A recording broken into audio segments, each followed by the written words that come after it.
Welcome to the July 28th, 2021 City Council Law and Regulation Committee. For those who may be viewing at home on Comcast Channel 14, Consolidated Communications, Channel 73, or ATT Uverse, and are interested in making public comment, you can do that by reaching us here at 916-774-5353. Is that correct? We are taking phone calls, yes, right? We'd love to see you here. These are important matters that come before us, so we would love to see you here and have your public comment. If you need a disability-related modification or accommodation to participate in the meeting, please contact 916-774-5200, TDD 774-5250, and we'll begin our meeting. Can we start with, we'll have a silent roll call. And then, Chief Barty, would you lead us in the Pledge of Allegiance?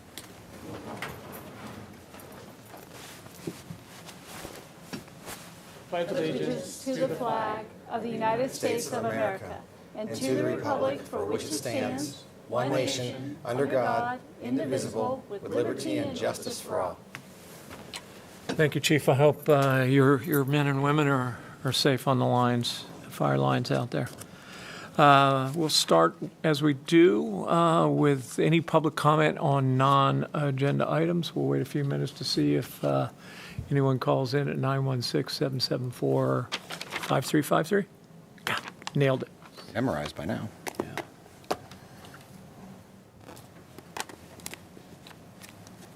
Yeah, doesn't appear as if we have any public comment on non-agenda items. Our next item is the minutes of our prior meeting.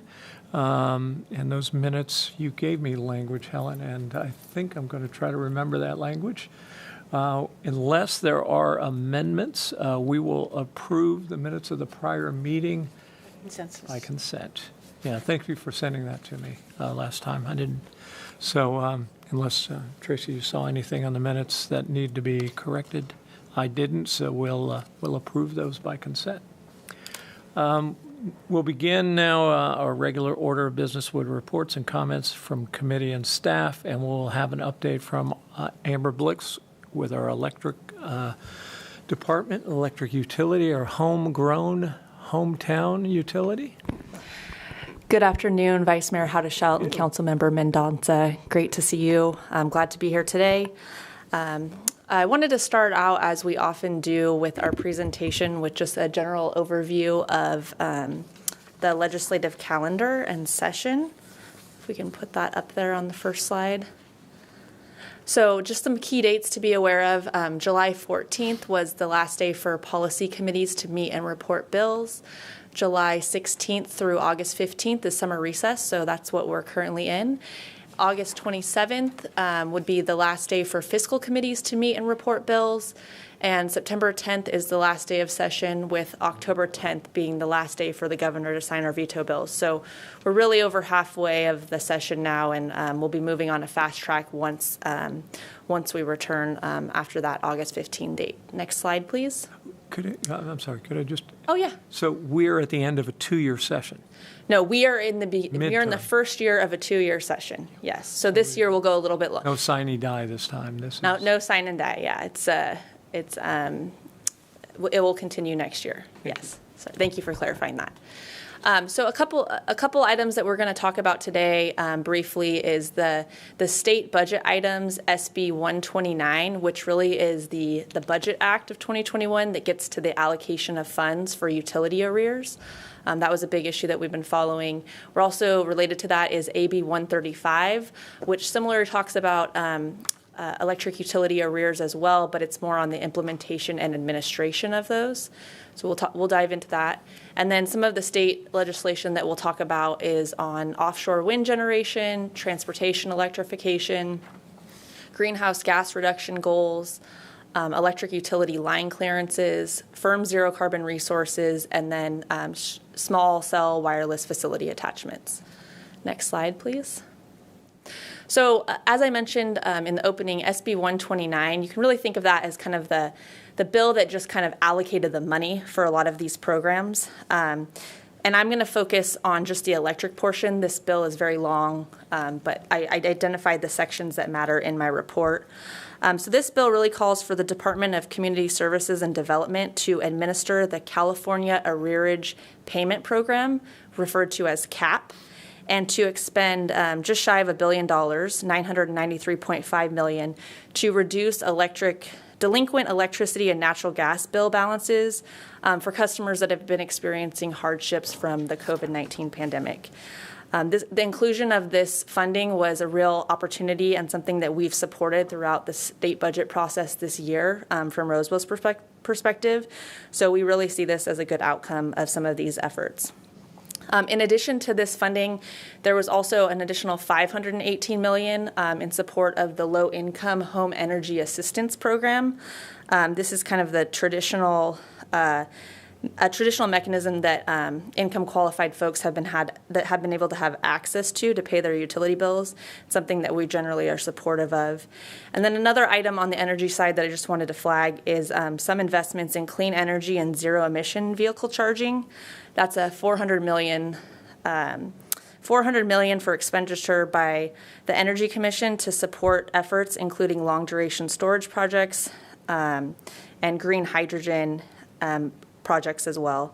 And then also $500 million in funding to support charging and hydrogen refueling on zero-emission light-duty vehicles. So we'll be watching these to kind of see how they play out, and also if there's any budget trailer bills that come out through the rest of the session on implementation. Just wanted to flag that for folks. On the next slide, AB 135, this is really the implementation details of the California Arrearage Payment Program. And this specifies that all residential and commercial energy utility customers are considered eligible for the payment program, CAP, and shall be included in a utility applicant's request for CAP funding. The utility is responsible for applying for funds on behalf of customers, and we will include, really it's a two-step process, a survey that will look at total arrearages across the state, and then an application process for the utilities.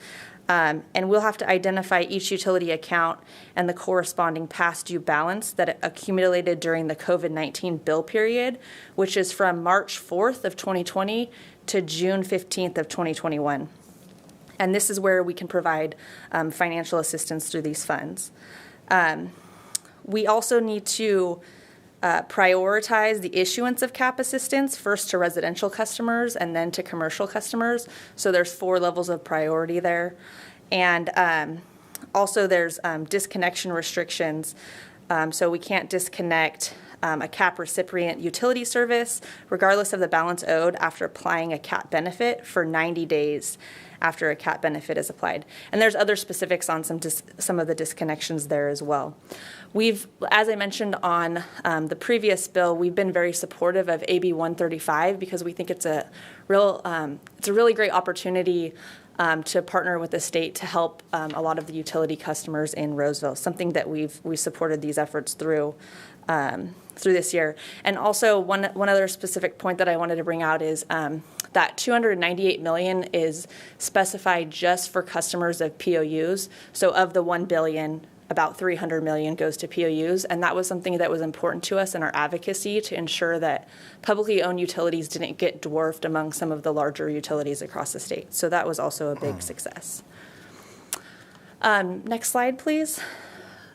On some of the state legislation, there's a bill, AB 525, on offshore wind generation that I just wanted folks to be aware of. This is more of a watch bill for us, and it really speaks to the agencies and specifically the California Energy Commission to look at establishing offshore wind planning goals for 2030 and 2045, and then also look at submitting a strategic plan to the legislature by the end of 2022. And we've been watching this really from the perspective of understanding what's been going on in the federal government on these kind of offshore wind projects, and then also making sure that there's no new procurement requirements that would be applied to all utilities across the state. Because I know if you've been following what's been going on the East Coast, there's been a lot of new developments going on there. The next bill, AB 641, is on transportation electrification. This is one that we've been working with our trades on since the beginning of the year. And it was really looking at publicly owned utilities to have a transportation electrification plan.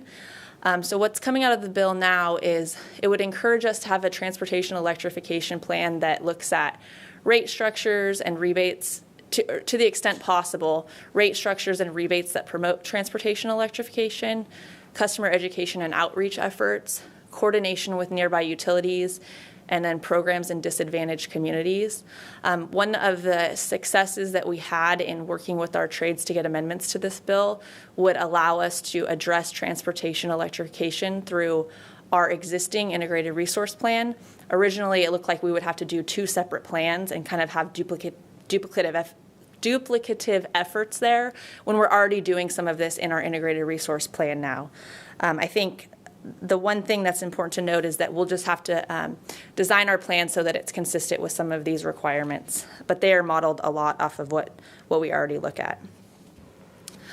AB 1395 is the next bill, and this bill would declare the policy of the state to achieve net zero greenhouse gas emissions as soon as possible, but no later than 2045, and to achieve and maintain net negative greenhouse gas emissions thereafter.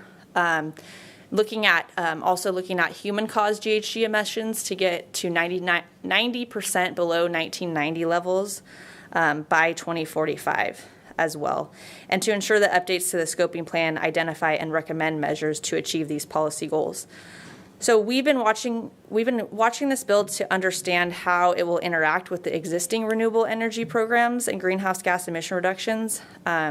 For example, existing law requires that renewable energy and zero carbon resources supply 100% of retail sales by 2045.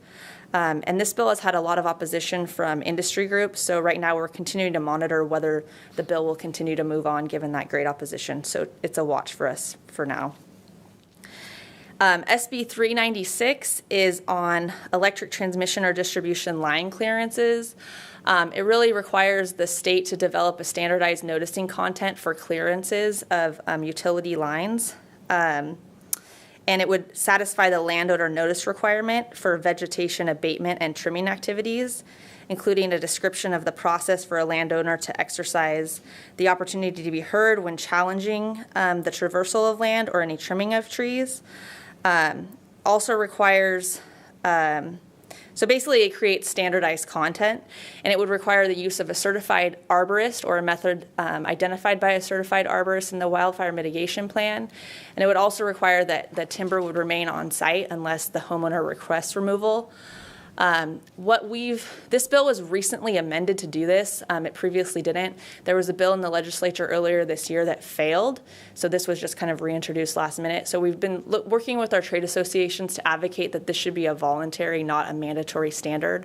I think in Roseville we have a lot of good processes, and I understand that this bill is to address some of the issues that Pacific Gas and Electric has been facing on a lot of the tree trimming and line clearances. So we're looking at this to be voluntary, not a mandatory standard across all utilities. And then SB 423 is a bill that would require the Energy Commission to look at, on or before December 31st, to submit to the legislature an assessment of firm zero-carbon resources that support a clean, reliable, and resilient electric grid. And these could include geothermal, green electric hydrogen, long-duration energy storage, and other resources. And it should identify barriers to the procurement of these kind of resources and possible solutions to those barriers. And again, we've been watching this bill to just ensure that there's going to be no, that last bullet there talks about identifying barriers to procurement and possible solutions. So we're really watching this to make sure that there are no new procurement mandates that come out of something like this. But the bill has been reduced to a study bill, so it's something that we're just watching now. And then SB 556 is the next bill. And this really has to do with small wireless facility attachments on streetlight poles, traffic signal poles. And the city of Roseville has really been working with our trade partners on this bill to align SB 556 with the existing federal communications order on pole attachments.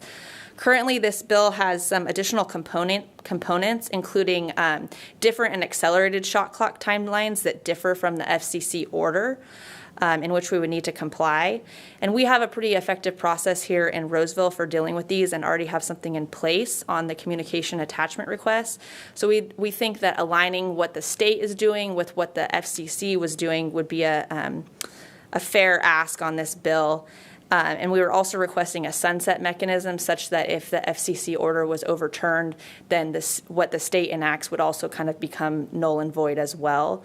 Unfortunately, this bill is kind of sailing through the legislative process despite a lot of the opposition that's being announced. And the sense is that it will likely make it to the governor's desk. But we were... we worked with our trade associations to let them know that, hey, a lot of the utilities have streetlight poles, so this is an issue for utilities as well, and kind of bring a lot of those issues and let folks know about them. So something that we're continuing to track, but I don't know how successful we'll be given that it's kind of on a fast track to the governor's desk. And then finally is SCR 49, which is the Public Power Week resolution. And basically, the bill designates the first week of October as Public Power Week in California in honor of public power utilities and their customer owners, policymakers, and employees who work together to provide the best possible energy service for the benefit of their communities. We're planning to send a support letter on this bill, and the bill is also being co-sponsored by our energy trade associations, the Northern California Power Agency and the California Municipal Utilities Association. So I know that was a comprehensive overview of many of the bills that we've been watching, and if you guys have any questions, I'm more than happy to answer. Thank you. Councilman Mendoza, any questions? Very informative. I don't have any questions, but thank you.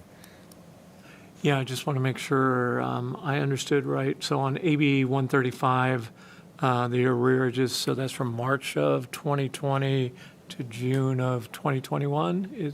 Yes, March 4th of 2020 to June 15th of 2021. So that's the payment period where the CAP program would apply to delinquent bills. Right, and then, so this money you would submit to the CAP program? It's the CSD, yes. Yeah, how much Roseville has in the way of arrearage, the process would be then they would pay us for that arrearage, and we'd send a zero bill to the customer? We don't need to get into the process. Just generally, is that how it would work? So just very quickly, it's a four-step process of working with the Community Services and Development Department. The first process is they're going to conduct a survey of all utilities where this could apply on August 2nd. Mm-hmm. And so basically, we would inform them, here's the total arrearages that our utility has, and they will do that across the state to figure out the proportional amount for each utility. Mm-hmm. Then there'll be an application process where the utility provides customer account information associated with the balances that are due, right. And then we'll receive money from CSD to apply as bill credits to that. And then the fourth step is really all about reporting and accounting that all of that money has been placed where it needed to be. Yeah, I apologize. I get my water and my electric. Wasn't there an extension then of the time period, or was that just water in which people, or maybe that was just rent, right? People did. Yes. I'm sorry? Is it the shut-off portion? Yeah. Okay. First of all, I should have started with this. Thank you for, in the report, highlighting the journey each of these bills has been on and bolding that, because that's really, really helpful. And I know it's something that I thought, we would benefit from versus going back to our previous agendas and trying to do a flow chart and a matrix. So I want to thank you for that in advance. And I want to thank you for drawing my attention to AB 1395, the Climate Crisis Act, because, my day job involves working with agriculture, and I noticed in that bill, natural and working lands was identified as, a source of emissions. So I was able to talk to our guy and say, are we on this bill? And you're right. The list of proponents and opponents to this is pretty comprehensive. So thank you for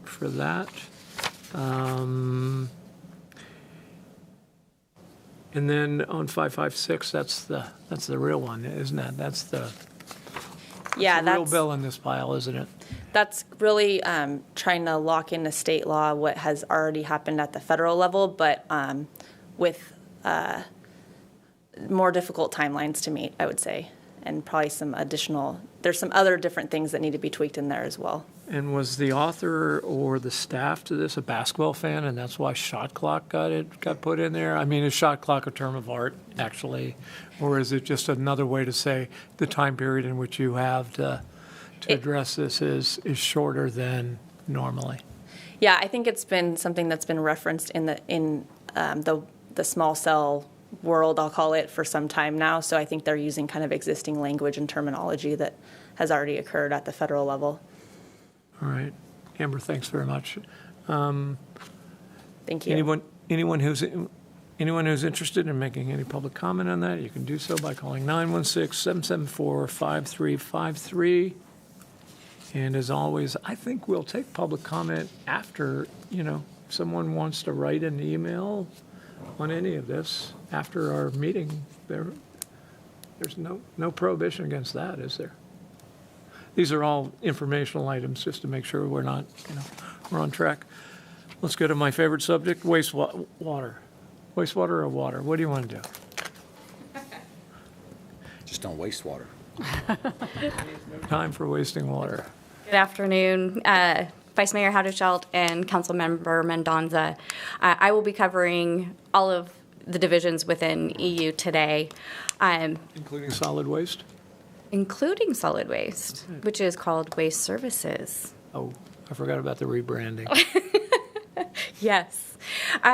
So in the staff report, we provided you a comprehensive overview of all of the bills that we had previously brought before this committee. And so today I'm going to focus on some other items of importance. It's going to be an update on recent budget actions, changes in the status of bills since we provided the report to you, and recent regulatory announcements and the introduction of a federal wipes bill. Okay. So under water, there were 3 pots of funding that we were interested in during the budget process. The first was a $200 million as part of the drought funding. The second pot of funding is $160 million for the low-income household water assistance program. And that is actually through the federal government that funding is being provided. And then there was a $985 million pot of funding for water and wastewater arrearages. Previously, I had reported, I'm going to start off with the SB 129, which included the $200 million that we previously talked about for drought. And that is something that our region advocated for the inclusion of, which will benefit multi-benefit projects as part of the state's drought package. As part of the implementation language that we were able to get into the bill, the money can only be used for watershed projects that provide multi-benefits, including improved integration of groundwater and surface water management, as well as water supply benefits and ecosystem improvements. Can I stop you right there? Yeah. So watershed would be like the American River watershed, not a DWR groundwater ban. Okay. Yes. Also, projects have to enhance regional drought resilience and also be in alignment with the goals and policies of an integrated regional water plan. We believe that our Sacramento Regional Water Bank fits perfectly in this pot of funding, and we are now engaging with DWR on the implementation of the grant program to determine the timeline and the qualifications that they're going to be seeking when they let this funding out. From our speculation in the write-up in SB 129, this does not require additional budget trailer bill language to implement this program. So the second pot of funding is going to be distributed under AB 135, and as part of the American Rescue Plan, Act of 2021 at the federal level, $500 million was set aside for the Low-Income Household Water Assistance Program. And California applied for that funding and are anticipating receiving $116 million. So this is a brand new program for the state to implement. And it's going to be going through the Community Services District, who already implements the LIHEAP program, which is the Low Income Home Energy Assistance Program. And on Monday, they just released details of how they're going to be rolling out the program. Basically, it was the application that they have to submit to the federal government. The way it works is we will be able to refer our customers to a third party. It's called local service provider, and they will check the eligibility of those individuals to see if they qualify, because this is an income-based program. So, sorry. No, go ahead. So, and I meant to ask Amber this. So the department you referred to, Community Services Development is Department. that under Housing and Community Development at the state level or a different? I believe it's under the Health and Human Services Agency. That makes sense, right? Okay. Yeah. I mean, thank you. You're welcome. And then 135 is not about arrearages, or is it about arrearages? AB 135 has implementation language for multiple programs. It provided the language because it's in the Health and Human Services Agency. Mm-hmm. The electric program is going through CSD. Okay. And this new, they're calling it LIWAP program, mm-hmm. is going through CSD as well. So I'll talk about the next Bill 148, which is for the water arrearages. Thank you. It's very complex and multifaceted. That's why, frankly, we're so appreciative that we have you to focus in on this. Because, and Amber and I have worked on developing a spreadsheet to track the timing of how all of this is going to be implemented, because we are going to have to respond to multiple requests at various times. So we're just really trying to help the city staff understand how it's going to be implemented. So the income level will be set at 60% of the median household income for the LIWAP program, and customers will be eligible to receive a one-time payment of up to $1,000. This program is going to serve both water and wastewater customers. It will be going through the same local service providers that energy customers will be applying for as well, so they can apply for both programs at the same time. So it should reduce any extra work on customers to have to apply to multiple areas or agencies. so 60% of median? Median income. So And please don't ask me that math. I did not look it up. I was just trying to, you anticipated, I was trying to figure out if it's 80,000, so it's for a family of four, right? I believe it's around that. Yeah. Thank you for putting math in front of me. That's not my forte. I'm trying to do the math in my head. I'm taking responsibility for doing the Thank math. you. Right? It's about $48,000 a year, maybe, right? So, I don't know. For some reason, I have 50,000 stuck in my head, but We'll call it 49 then. perfect. That works for me. This program is a brand new program. They have to apply to the federal government and get approval, and they are anticipating starting to send these payments out to these local service providers. And if we have a direct connection with them and a reimbursement agreement, we will get paid directly from those local service providers on behalf of our customers. Tomorrow there is a public meeting so that we can provide comments on their plan. There are a few questions that I have, and actually I just want to get it on record for them to say. We've heard that the $1,000 is combined for both water and wastewater, but we want to make sure that's clear whether it's $1,000 for wastewater or it's $1,000 for each. Okay. Yeah. The other issue is we were told it would be able to cover late fees or other charges. So if somebody experienced a disconnection and there's a disconnection charge or reconnection charge, we were told that it was part of that, but it's not within the paperwork. So we're going to seek clarification on that as well. Okay.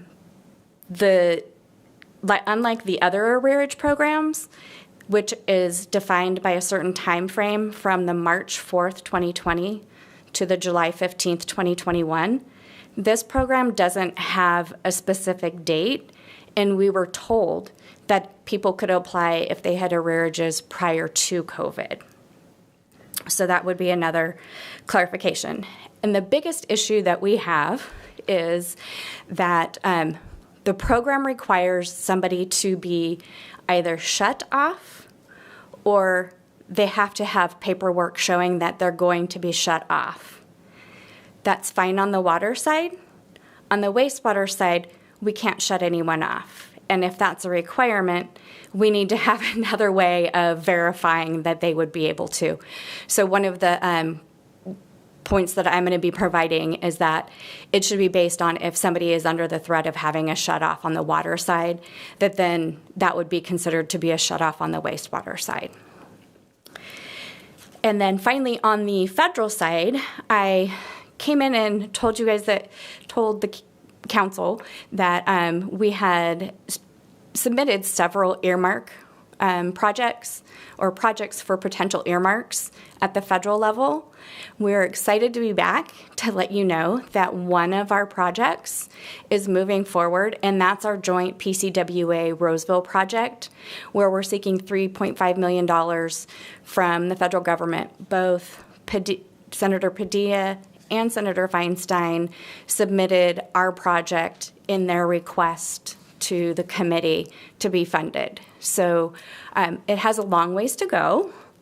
They are not going to be addressing the appropriations until they get the infrastructure package done. So this will be towards the beginning of next year before we know for sure whether our project will actually be awarded. But it was great news to even make it this far in their process. That's 3.5 million? Yes. 3.5 million. Used to billions and trillions, so, you know. And the whole project is about $28 million. And it will cover about 4,500 linear feet of pipeline that will connect above Folsom Lake. So it will help alleviate pressures on Folsom Lake. And actually, I didn't talk about 148, which is the water arrearages program. So I should probably go back and cover that. That is $985,000 that is going to the State Water Resources Control Board. AB 148 provides the implementation language for that program, and it is a little bit different than the electric program. CSD is further along in this process. We've received information through communications from our trade associations with State Water Board. We're anticipating the first step, which is going to be the survey, is going to be released on August 6th. The way this program also is different than the electric portion is it is covering water, wastewater, but it also is covering revenue shortfalls. So that's very different than the electric side. Right. And the way the program is being set up is that it's going to be a two-tier program, that water is the first tier. So when they send the survey out, it's going to be all about the water arrearages as well as shortfalls within the water agencies. And once they get that information back, if there are shortfalls within the amount of funding that they have and the dollars they have, they will disperse it out on a proportional basis throughout the state. Otherwise, if they have enough funding to cover everyone, then they will send out what each person has submitted as being their arrearages plus shortfalls, and then they will stand up the wastewater side and ask for applications on that part of it. So it'll be a two-step process for the water and wastewater side of it. It kind of sounds like wastewater is getting a little bit of a short end of the stick on this one. They kind of are, but customers will have the ability through the LIWAP program as well as the rental assistance program to qualify to help pay for utilities as well. So there are avenues out there. It's just a little bit more difficult to get that funding into the wastewater side of our house. The State Water Board is anticipating sending out applications, or there's anticipating that they are going to adopt the program because they have 90 days to stand up this program and adopt it. And so they're anticipating having a special meeting in September to adopt the program. Shortly thereafter, they will open that process up for applications from the water agencies. And they have 14 days in order to start accepting them. They've currently, behind the scenes, have said that they will start accepting them as soon as they adopt the guidelines for the program. And then they're anticipating starting to get that funding out the door in the October-November timeframe. They do have a deadline of January 31st, 2022 to get all of the monies out the door. So we should be able to see improvements on our ledger books by February of 2022. Moving on to the waste services. I'm bringing these two bills forward because since the writing of our staff report, they've had a change. These two bills were moving forward in the process, and they did not meet the July 14th policy deadline. So they have now become 2 years bills, and they will now be able to be acted on in January of 2022. Just real quickly, 363 would have created a new heavy-duty on-road vehicle incentive program, which obviously could have helped us in our fleet as we're having to convert over to these electric vehicles. And SB 38 actually would have created a new extended producer responsibility bottle and can recycling program. The bill models after the Oregon model, which is very different from California. The opposition basically is coming from environmental groups as well as recycling groups, even the haulers and the actual producers. So this bill has a lot of work still to go, but it is in the second house, and we do anticipate something to happen on this. It's a 2-year bill. It is a 2-year bill. Both of them now are. Yep. And the next slide for the Wastewater Division. Last week, the Office of Environmental Health Hazard Assessments released a draft public health goals for, and please give me some grace on this one because I'm going to try and say the full word, perfluorooctanoic acid, which is PFOA. Before I ask you to do math in your head, PFA and PFOS. Right? I just wanted to be... Yeah. Yes, you got it. So that's for, it would establish public health goals in drinking water. They have set the public health goal at 0.007 parts per trillion for PFOA, and then 1 part per trillion for PFAS. Currently, on our drinking water side of the house, we don't have any issues with these chemicals within our drinking water system. And it's important to note that these are just health goals and not regulatory requirements that we have to meet. The next step for the state would be to adopt a maximum contaminant level, referred to as an MCL. When the state does that, though, they have to take into consideration other factors like their detectability. Can you detect it and at what levels? The treatability of the chemical, as well as the costs for the treatment. So it's other items in addition to just the health risks that they have to consider. EU is currently working internally to determine if we're going to make any comments directly, but we are part of our trade associations, and we do anticipate that they will be providing some comments. And then finally, HR 4602 was introduced last week by Congressman Lowenthal and Congresswoman McLean, and it's a bipartisan Water Infrastructure Pollution Prevention and Environmental Safety Act, which, as you can see, the acronym is WIPES. The big parts of this legislation is that the Federal Trade Commission, in consultation with the U.S. Environmental Protection Agency, is to issue regulations within 2 years requiring wipes manufacturers to print clearly and visibly, "Do not flush" on non-flushable wet wipes on their packaging. It also prohibits representation or marketing of those products as being or having flushable attributes when they are not flushable. And then finally, it does provide fining authority of $2,500 per day up to a maximum of $100,000 for each violation if a manufacturer does not follow the packaging requirements. So with that, that is all that I have. And if you have any questions, I'm happy to answer them.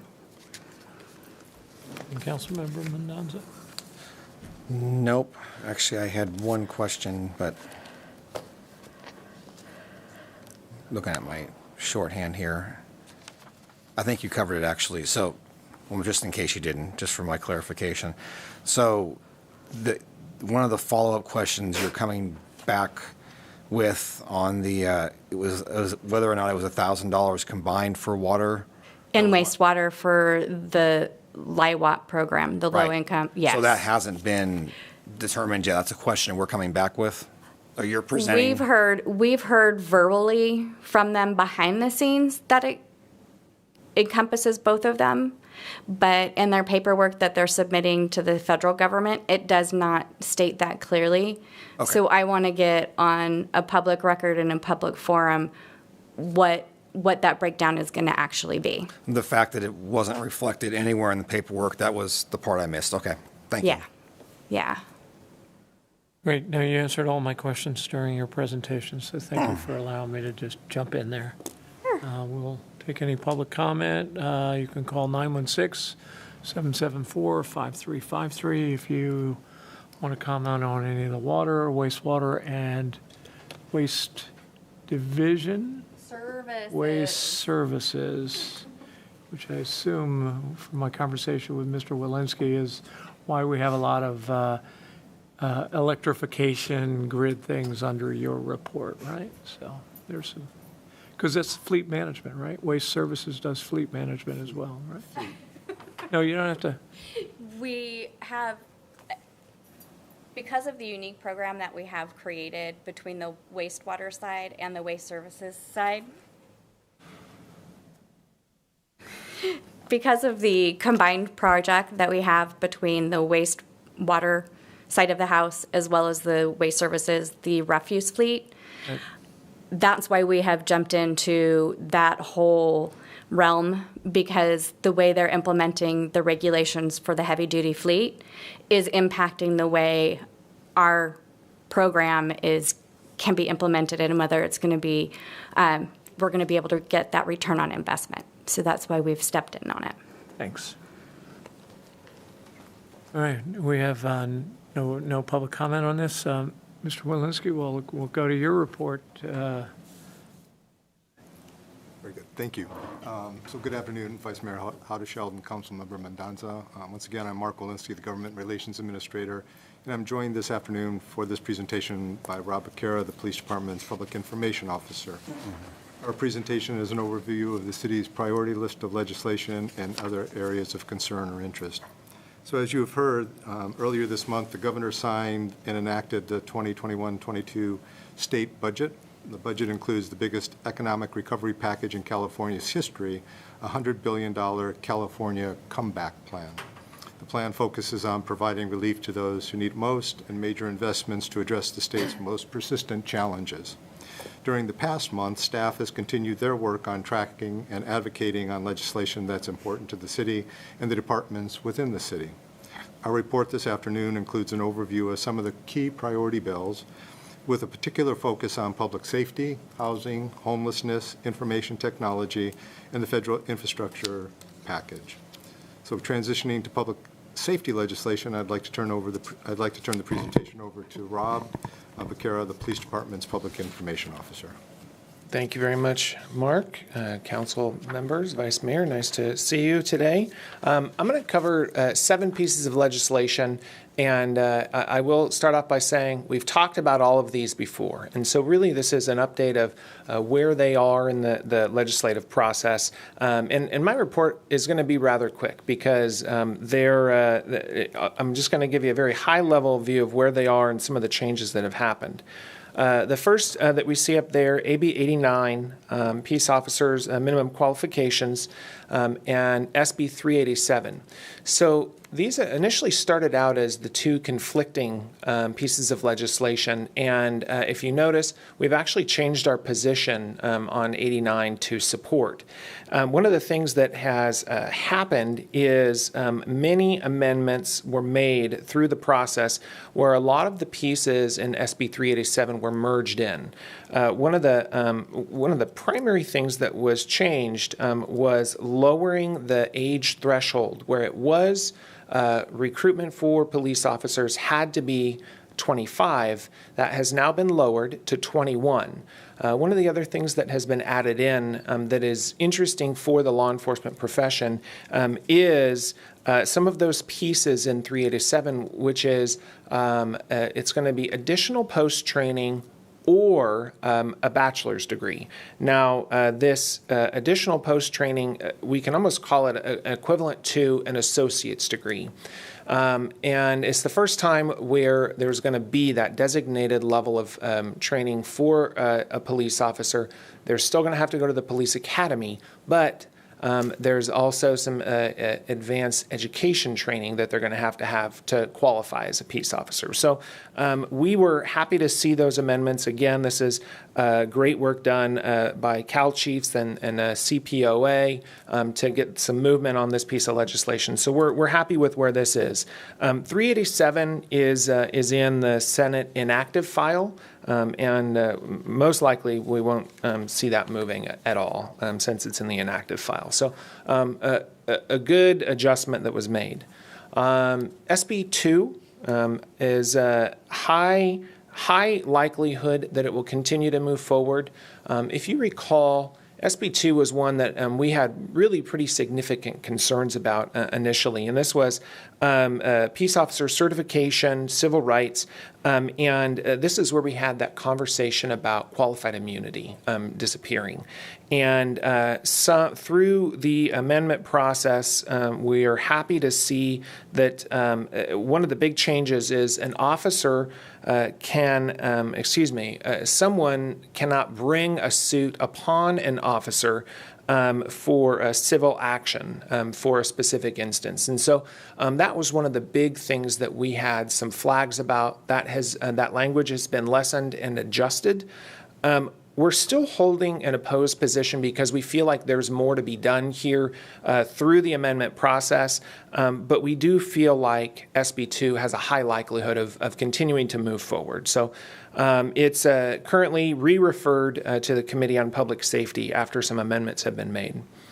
SB 16 is, we are supporting this based on some amendments made, and the critical verbiage here is peace officers' release of records is records to be released after a sustained finding has occurred. So a sustained finding is the incident has been investigated, it is deemed that in fact there was a violation, and then those records associated with that violation can be released.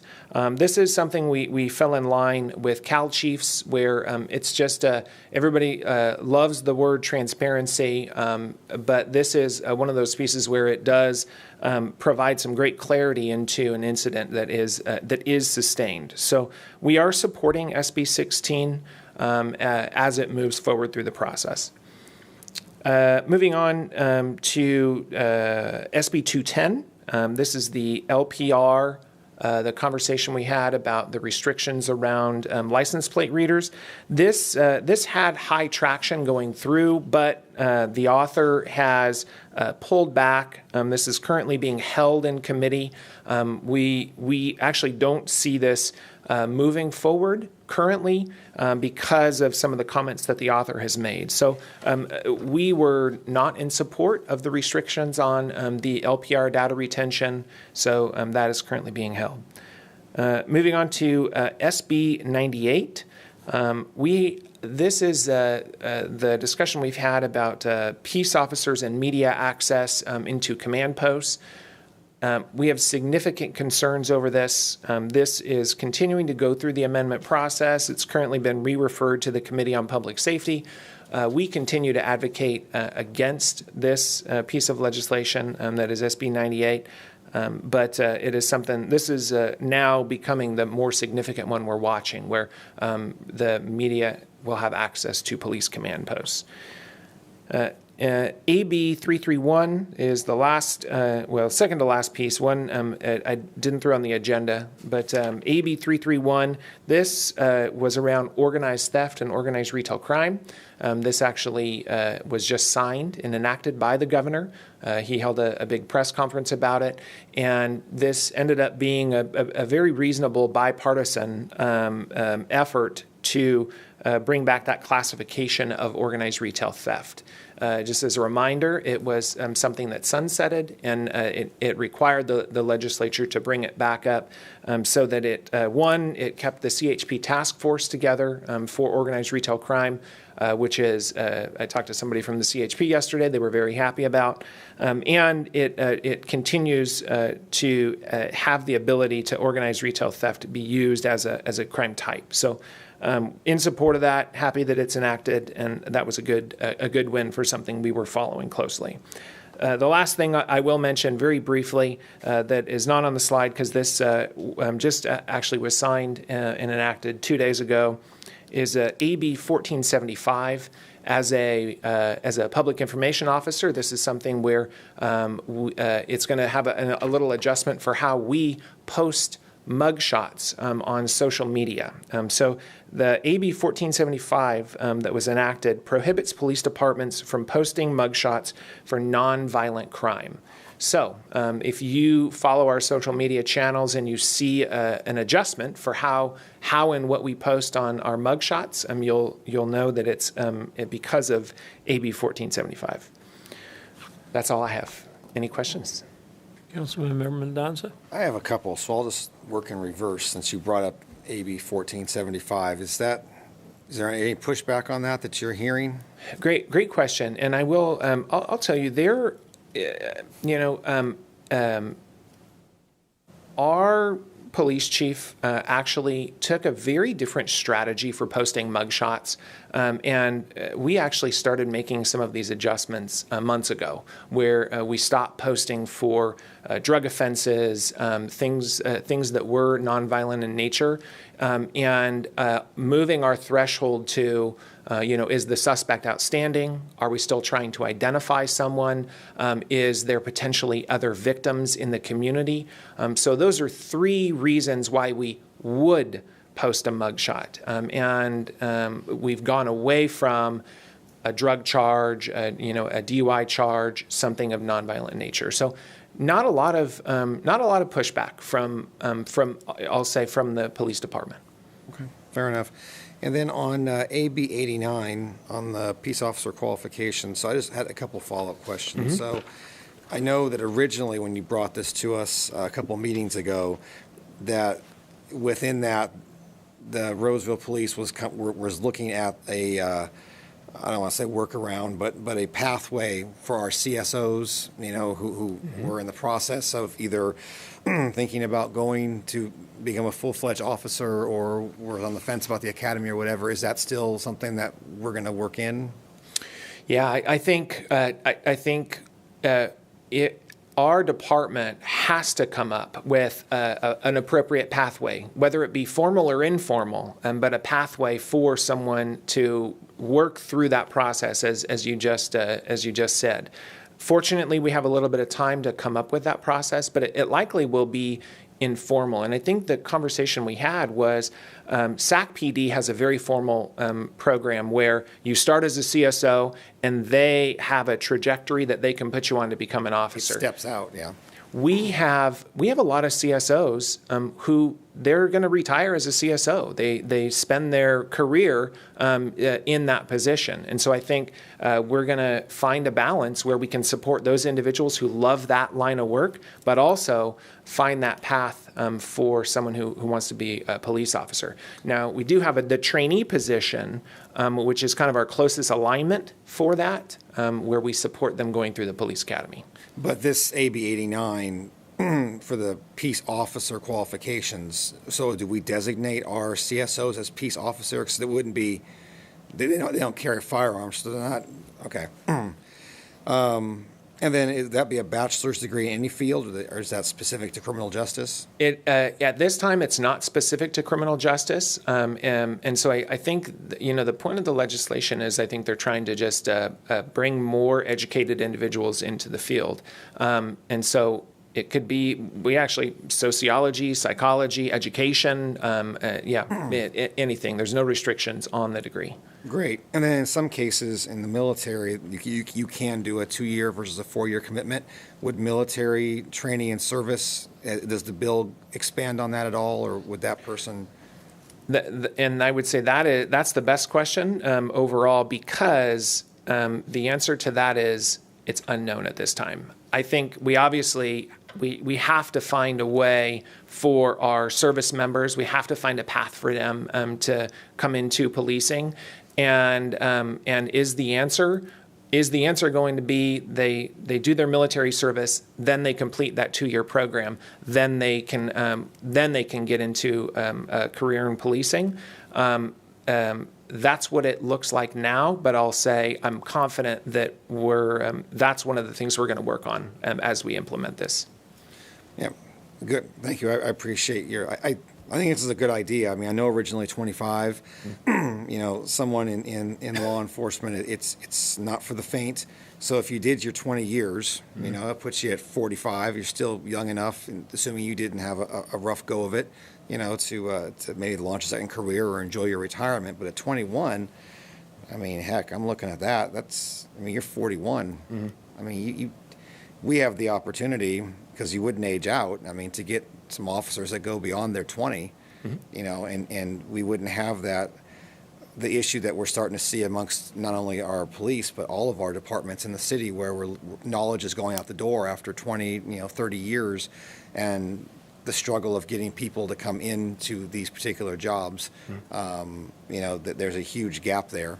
And I think that our training officers and our training programs, as robust as they are and as hard as we try, there's just no substitute for having that knowledge out on the street. So I was kind of shocked that they went backwards. I figured they would stick at 25, because at least then you've got some real world experience coming in. I look at somebody who's 21, it's a tough job to get into at 21.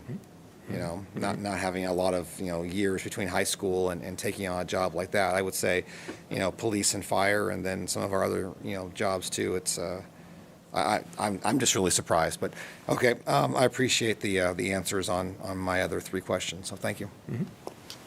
Congratulations on SB 10, the automated license plate recognition. I mean, that's huge. Right? Let's hope it stays out, right? Yeah. Let's hope it stays there and keep fighting a good fight on the media access. Where the media goes, there might be attorneys following, right? So, well, you're not a municipal attorney. Asterisk.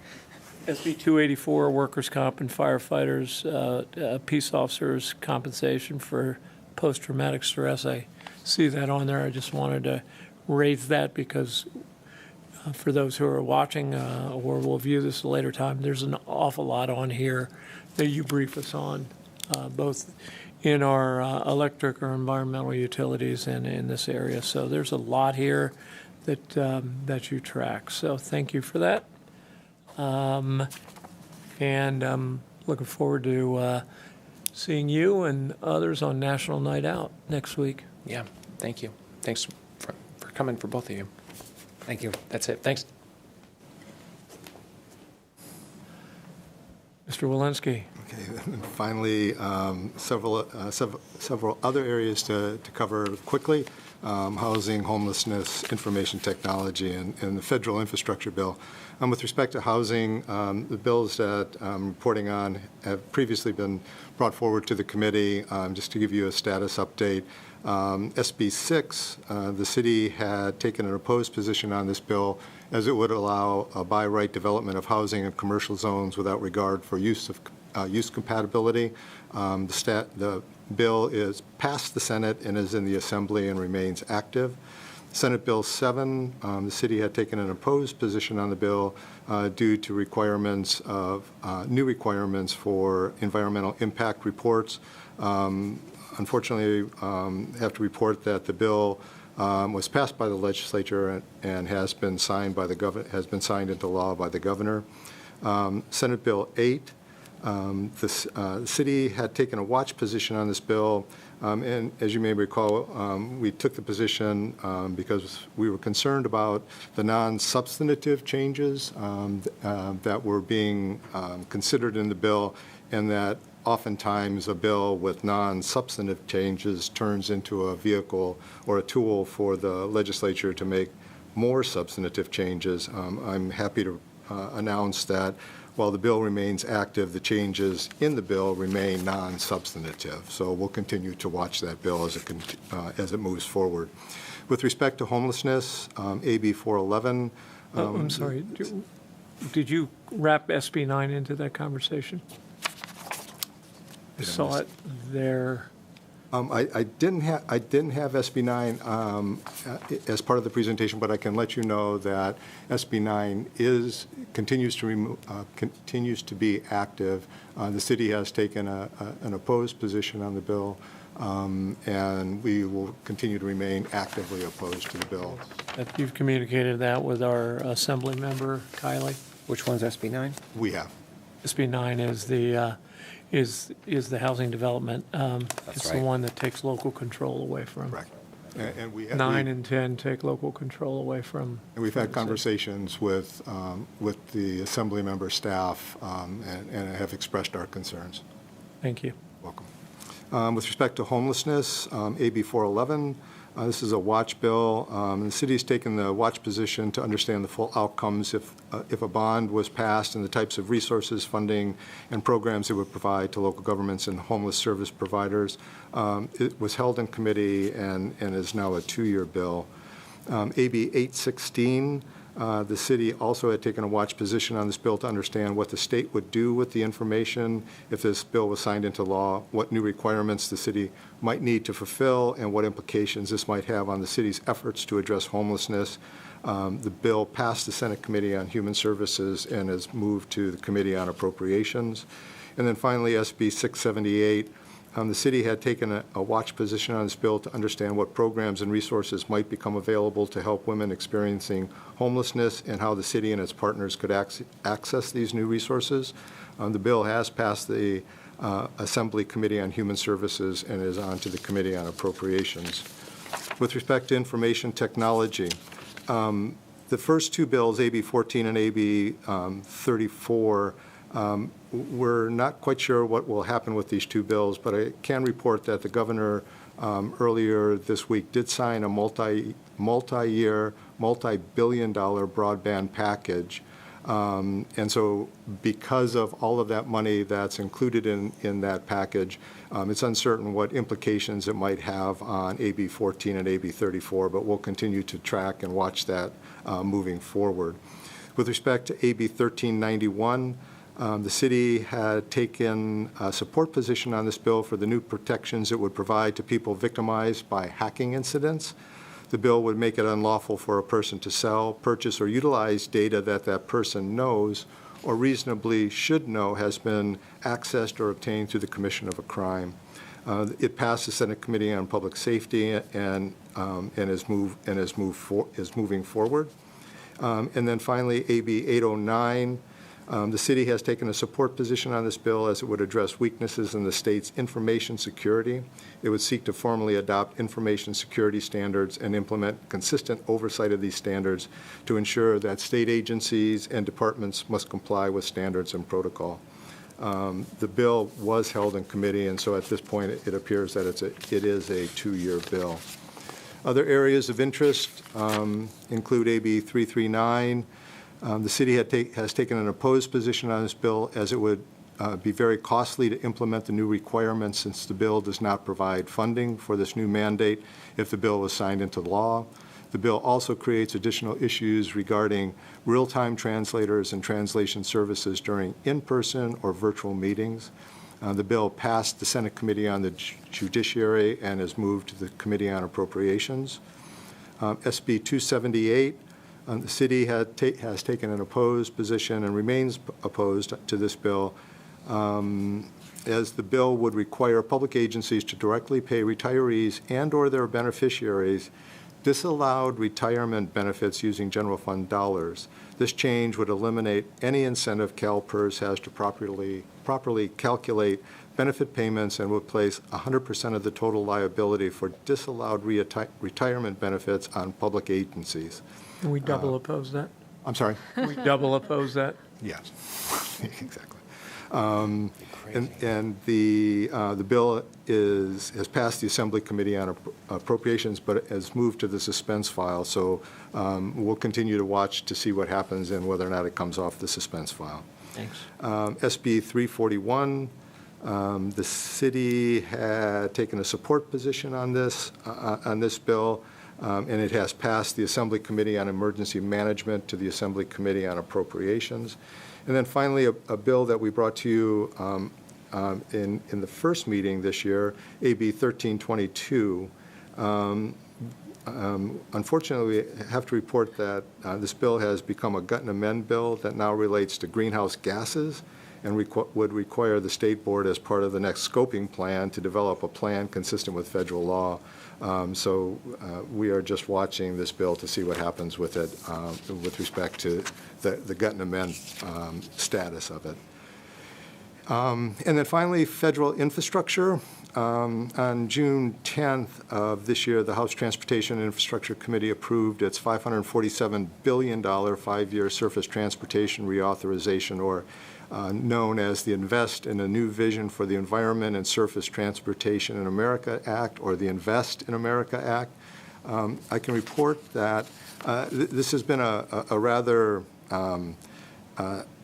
torturous path to try to get an infrastructure bill passed, but I can report that earlier today that there's an announcement that a $550 billion bipartisan infrastructure deal has been announced, which includes $39 billion in new investment for transit.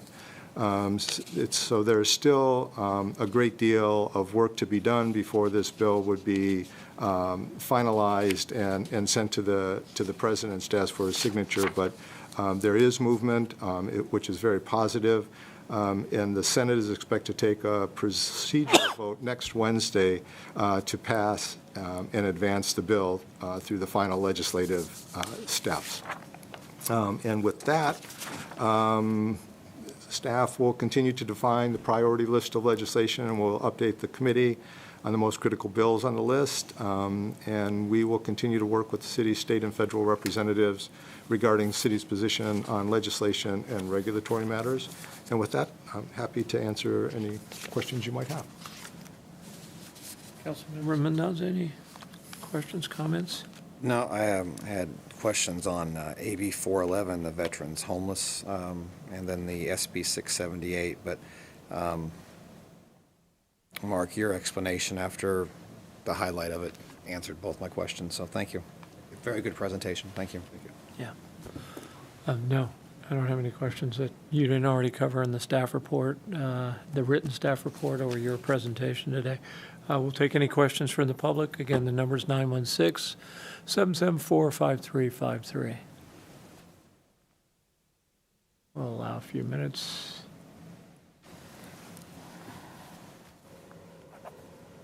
All right, doesn't appear that we have any calls. Before we adjourn, I want to say something that I've said at meetings before. You are an incredible asset to this city. I know sometimes when you're down there in the Capitol, it's got to feel futile, frustrating. But, you know, I was thinking about our adjoining jurisdictions of Rockland and Lincoln that don't have this asset. Of course, they have, they're part of the municipal utilities. No, they're not part of the Municipal Utilities Association because they don't have their own utilities. But what you're doing here, is to great benefit to our ratepayers. So this is my go team. I deal with regulators, and I know that at times it can be a little maddening, but thank you. I don't want you to think any of your work goes unrecognized. True. So thank you. And with that, unless there's anything else, we'll be adjourned until an August 25th at 4 p.m. August 25th meeting.